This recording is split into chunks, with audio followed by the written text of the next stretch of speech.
राहुल गांधी का नाम आए दिन किसी न किसी पॉलिटिकल या लीगल ड्रामा में आता रहता है और वैसे ही उनका नाम एक बार फिर से एक लीगल कंट्रोवर्सी में आ गया है। इस बार मुद्दा है उनके एक बयान को लेकर जो एलिजिडली इंडियन आर्मी के खिलाफ दिया गया था। ये केस उनकी भारत जोड़ो यात्रा के दौरान 16 दिसंबर 2022 की एक स्पीच से जुड़ा हुआ है, जहां उन्होंने कहा था, people will ask about Bharat जोड़ो यात्रा here and there, Ashok Gehlot and Sachin Pilot and what not, but they will not ask a single question about China capturing 2000 square kilometers of Indian territory, killing 20 Indian soldiers and thrashing our soldiers in Arunachal Pradesh. But the Indian press does not ask a question to them about this. Isn't it true? The nation is watching all this. Don't pretend that people don't know.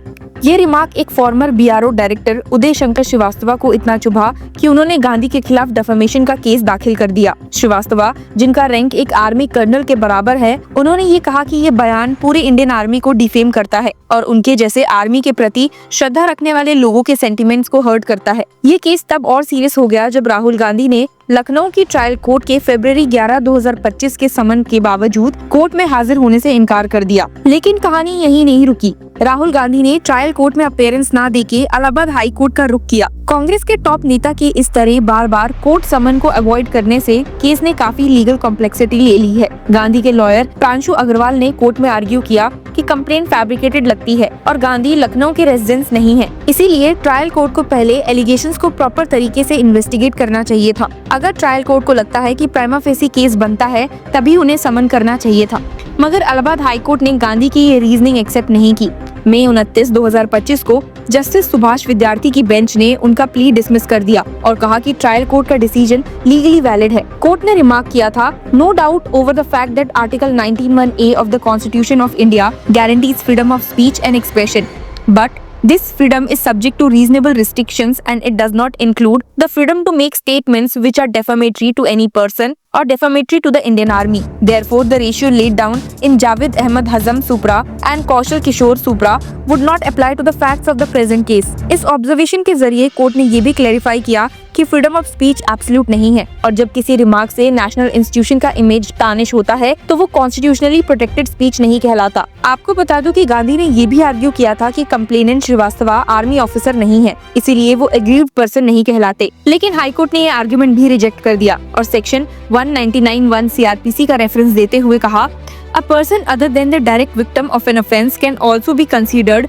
an aggrieved person if they are impacted by the offence. Court ने ये accept किया कि श्रीवास्तव, जो कि एक farmer defence service के officer हैं और जिन्होंने अपना करियर आर्मी के लिए डेडिकेट किया है, उनका इंडियन आर्मी के प्रति अटैचमेंट जेन्युइन है और उनका पर्सनल हर्ट होना उन्हें कंप्लेंट फाइल करने का हक देता है। अब इसके बाद कांग्रेस लीडर के पास कोई और रास्ता नहीं था but to present before the trial court of Lucknow. लेकिन क्या उन्होंने ऐसा किया? नहीं। सोमवार का दिन 5वीं बार था जब राहुल गांधी हियरिंग में शामिल नहीं हुए। कोर्ट ने 4 जून और 23 जून की डेट्स पर भी उनकी नॉन अपीयरेंस नोट की और उसके बाद इस केस पर अपना ऑर्डर रिजर्व कर लिया। ये मैटर इसलिए भी काफी पब्लिक अटेंशन में आ रहा है क्योंकि ये सिर्फ एक पॉलिटिकल लीडर के खिलाफ क्रिमिनल कंप्लेंट नहीं है, बल्कि ये आर्मी जैसे सेंसिटिव और नेशनल सिक्योरिटी से जुड़े इंस्टीट्यूशन के सम्मान का भी सवाल है। बीजेपी के लीडर्स ने भी गांधी के बयान को लेकर काफी तीखी प्रतिक्रिया दी है। संबित पात्रा ने एक प्रेस कॉन्फ्रेंस में कहा, Rahul Gandhi poster boy of Pakistan giving them oxygen. इस तरह के पॉलिटिकल बाब्स और कोर्ट प्रोसीडिंग्स के बीच ये कंट्रोवर्सी और भी इंटेंस हो गई है।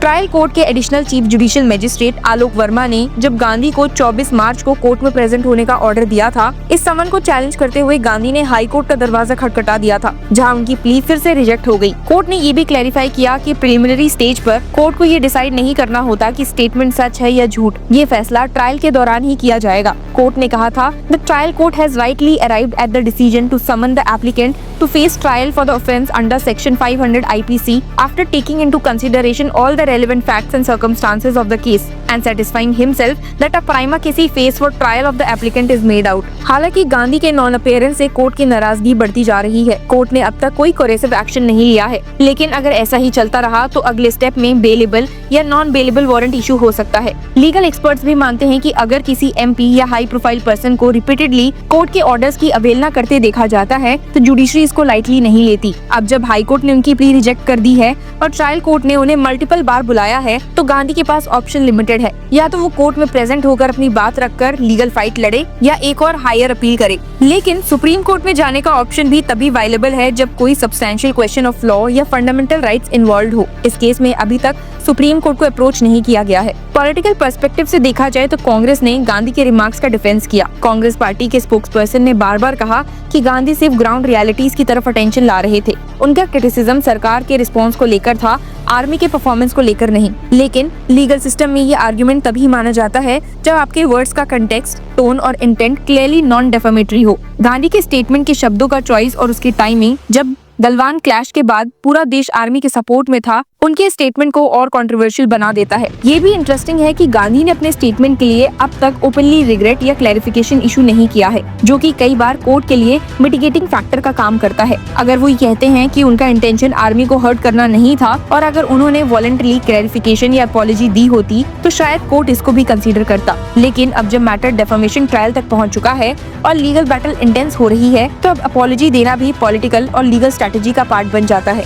ये पूरा एपिसोड एक बड़ा रिमाइंडर है कि पॉलिटिकल स्पीच में फ्रीडम ऑफ एक्सप्रेशन का स्कोप है, लेकिन उनका मिसयूज किसी भी तरह से नेशनल इंस्टीट्यूशंस की क्रेडिबिलिटी पे सवाल उठाए तो वो एक्सेप्टेबल नहीं है। जुडिशरी ने इस बात को क्लियरली एस्टैब्लिश किया कि ऐसे सेंसिटिव इश्यूज में हर शब्द का मतलब होता है और हर सेंटेंस के कंसिक्वेंसेस भी होते हैं। आने वाले दिनों में इस केस की फर्दर हियरिंग्स काफी डिसाइसिव होंगी। अगर गांधी कोर्ट के सामने अपेयर होते हैं तो उनके डिफेंस आर्ग्यूमेंट्स पे सबकी नजर होगी, लेकिन अगर वो कंटिन्यू रहे अपेयरेंस से बचाव में तो कोर्ट स्ट्रिक्टर एक्शन ले सकता है, इंक्लूडिंग वारंट या फिक्स एक्स पार्टे प्रोसीडिंग्स। फिलहाल तो ये केस एक ऐसे मोड़ पर है जहां लीगल, पॉलिटिकल और पब्लिक ओपिनियन तीनों कोलाइड कर रहे हैं। गांधी के लिए ये सिर्फ एक लीगल ट्रायल नहीं बल्कि एक पॉलिटिकल इमेज का भी टेस्ट है। कोर्ट ने ये कहा that freedom of speech can not be a shield for irresponsible remarks. ये लाइन ही शायद इस पूरे केस का सार है। आपको क्या लगता है, क्या राहुल गांधी एट फॉल्ट हैं या नहीं? Share your views in the comment section and keep following Law Chakra for more such legal news and updates. Hello law lovers and justice seekers, welcome to Law Chakra. हम आपके लिए लेकर आए हैं कुछ बहुत ही exclusive. Introducing Law Chakra prime membership, जो आपको देगा exclusive access like never before. यानी कि फुल इनसाइडर एक्सेस, वो भी बस घर बैठे। यही नहीं, प्राइम मेंबर को मिलेगा access to exclusive interview session with renowned जजेस, लीगल एक्सपर्ट्स एंड लॉयर्स। ऐसे इनसाइट्स जो आपको कहीं और नहीं मिले। इसी के साथ अगर आप कभी सोचे कि हम कैसे लेकर आते हैं आपके लिए ये लीगल अपडेट्स, तो इसके लिए भी प्राइम मेंबर्स के लिए है हमारे पास एक special sneak peek behind the scenes of law chakra. Brainstorming session से लेकर ब्लूपर्स तक सब कुछ। In short, more content, more update and more analysis. Political legal controversies हो या इन डेप्थ लीगल सेशंस, सब कुछ आपको मिलेगा एट वेरी मिनिमल प्राइस। बनिए लॉ चक्र की प्राइम मेंबर और अनलॉक कीजिए full potential of legal knowledge. अभी ज्वाइन कीजिए।